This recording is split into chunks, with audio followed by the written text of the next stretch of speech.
নমস্কার। আমি এর আগে অনেক প্রোগ্রাম করেছি এবং আপনাদের জন্য আগামী দিন আসছি জ্যোতিষশাস্ত্রের একটা বিশেষ দিক, যা এখনও পর্যন্ত কেউ আলোচনা করেছে বলে আমার মনে নেই। তো সেই বিষয় নিয়ে আলোচনা করব এবং এই বিষয়টা অত্যাধিক পরিমাণে ফলপ্রসূ।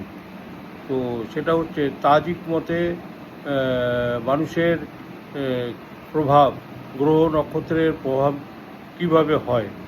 তো এটা আমি আগামী সপ্তাহের মধ্যেই আর কি চালু করব। তো আপনারা নখদর্পণে থাকুন এবং আমাকে ফলো করুন, আপনারা দেখতে পারবেন এবং আরও বেশি পরিষ্কারভাবে গ্রহ নক্ষত্রের ব্যাপারে জানতে পারবেন।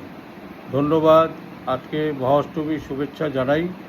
আপনারা আনন্দে কাটান এবং অশুভ শক্তিকে নাশ করুন, দেবী দুর্গার দর্শন করুন এবং অশুভ শক্তি নাশ করুন। ধন্যবাদ।